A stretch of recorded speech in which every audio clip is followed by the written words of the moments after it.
E nesse dia 10 de agosto, o programa Voz do Trabalhador veio acompanhar aqui na sede do sindicato, exatamente no auditório João Goulart, mais uma edição do Seminário de Planejamento de Assessores e Diretores do Sindicato dos Metalúrgicos. E só aqui você vai conferir o que de melhor aconteceu nesse dia.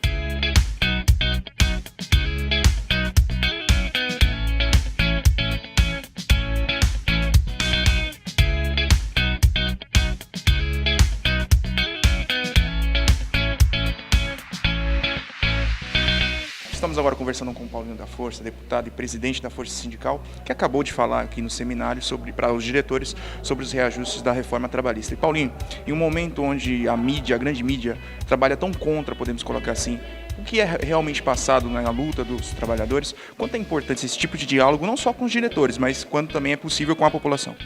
Bom, muito importante. Aqui é um dos sindicatos mais importantes do Brasil, o Sindicato Metalúrgico de Guarulhos e região, sindicato poderoso, e é importante que eu possa trazer a impressão que eu tenho lá dentro do Congresso Nacional, a impressão que eu tenho das negociações com o governo, para que a gente possa melhorar a vida dos trabalhadores. A reforma trabalhista aprovada é uma reforma trabalhista muito contra os trabalhadores, uma reforma que atende muitos interesses empresarial e não dos trabalhadores, além do meu ponto de vista de destruir a organização sindical. Então nós estamos num processo de negociação com o governo federal para que a gente possa corrigir os defeitos da lei trabalhista aprovada numa medida provisória, para que a gente possa manter o custeio dos sindicatos, mas também mudar os textos que foram aprovados lá com os trabalhadores. Dentro desse contexto, nós temos acompanhado muito o teu trabalho lá e sabemos do quanto é importante ter um representante dos metalúrgicos lá dentro, do trabalhador em si, para cobrar isso. Mas o que a população que não está tão ciente do que está acontecendo pode esperar dessa MP da reforma trabalhista? Nós estamos tratando lá, por exemplo, do trabalho intermitente, nessa medida provisória. O trabalho intermitente tem que ser para comércio e serviço e tem que regulamentar, para que esse trabalhador não fique apenas à disposição de uma empresa, que possa trabalhar em várias empresas nesse trabalho intermitente, em comércio e serviço. Nós estamos tratando lá das homologações. A homologação na reforma trabalhista ficou entre o trabalhador e o empresário, então muitos trabalhadores serão lesados com isso. Nós queremos manter o atual sistema para fazer as homologações nos sindicatos, fazer a homologação na Justiça do Trabalho, ou seja, para que o trabalhador possa ter garantias dos seus direitos. Nós estamos tratando do trabalho da mulher. Na lei aprovada, a mulher gestante pode trabalhar em lugar insalubre. Isso não é um crime contra a mulher, é um crime contra a criança. Então, portanto, temos que mudar isso. A mulher não pode trabalhar em lugar insalubre, porque ela vai afetar a saúde da criança. Enfim, então tem uma série de pontos, além do custeio do movimento sindical, que nós estamos tratando nessa medida provisória.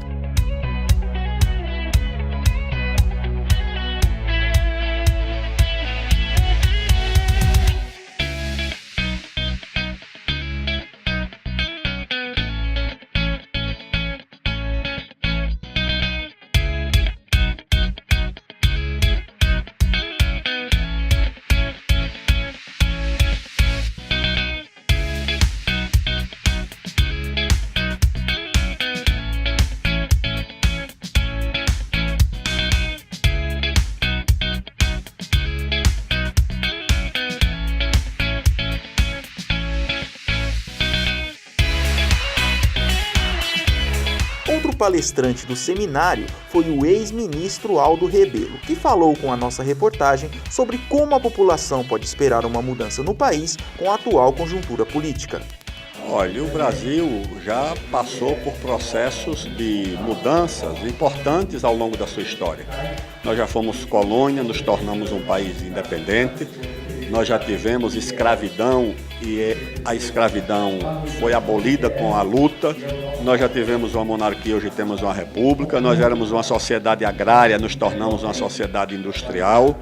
Nós já vivemos regimes ditatoriais e conquistamos a democracia, então o Brasil vive em permanente mudança.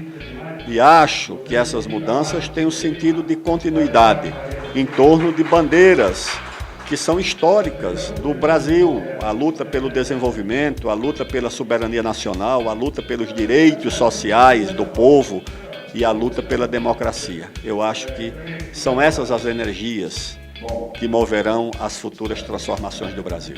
Dentro desse contexto, até na palavra que você deu ali para os diretores, você frisou a união dos trabalhadores junto com os próprios sindicatos. Quanto nesse momento de tanta dificuldade é importante que isso seja aplicado efetivamente, né? Não só na política, mas também em todos os conceitos da sociedade?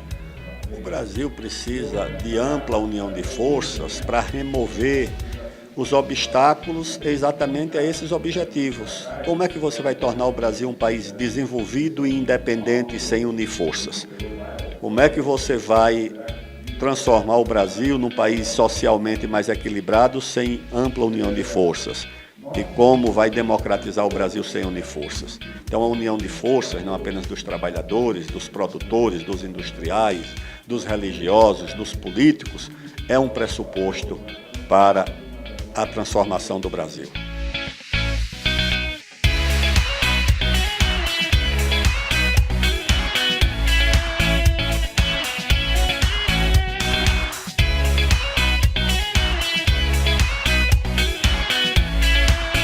Bom, agora vamos conversar com o Pereira, que já dispensa apresentações aqui do nosso programa, e eu gostaria, Pereira, que você fizesse, mesmo que a princípio, começando ainda a programação, que você fizesse um balanço aí desse primeiro momento aqui de seminário, né?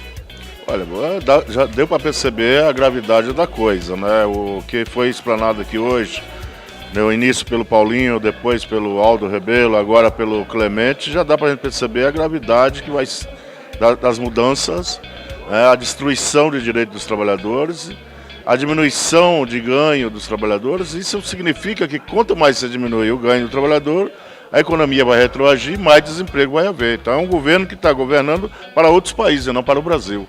E nós precisamos agora ter muita perseverança, muita luta, muita organização, unir nesse momento a classe operária, deixar um pouco de lado as vaidades, o movimento sindical, para buscar recuperar tudo isso. Pereira, pouco se fala em relação a isso, mas hoje, dia 10, ainda tem a programação ainda, dia 11 continua, mas isso aqui seria uma espécie de uma própria preparação mesmo para o dia 25? Sim, sem dúvida. Nós agora estamos preparados todos os dias. Na verdade, toda vez que a gente tem uma posse de diretoria, nós fazemos um encontro para planejar o trabalho. E todo ano a gente faz esse planejamento também, vai dar uma revisada. E agora, com todas essas mudanças que aconteceram aí, com reformas agravantes que aconteceram aí de tirar direitos dos trabalhadores, nós vamos ter que realmente se unir mais e ter mais a participação do próprio trabalhador na busca da recompensação desses direitos. Aproveitando o espaço, eu queria que você fizesse então um convite para o trabalhador e dissesse da importância dele aqui no dia 25. É muito importante que o trabalhador, nesse momento, preste muita atenção no que está acontecendo. Talvez nesse momento ele não vai ver, não vai perceber o quanto ele está perdendo, mas daqui uns 5, 6 meses o trabalhador vai ver o quanto ele perdeu, porque com essas mudanças que são radicais de tirar de direito, o trabalhador vai ter que se unir ao sindicato. Então a gente chama a atenção, pede para o trabalhador estar presente dia 25 para discutirmos o que nós vamos encaminhar para resolver os nossos problemas, para defender das armadilhas que o governo aprontou junto com essa elite selvagem, para tirar do trabalhador brasileiro para dar para os empresários.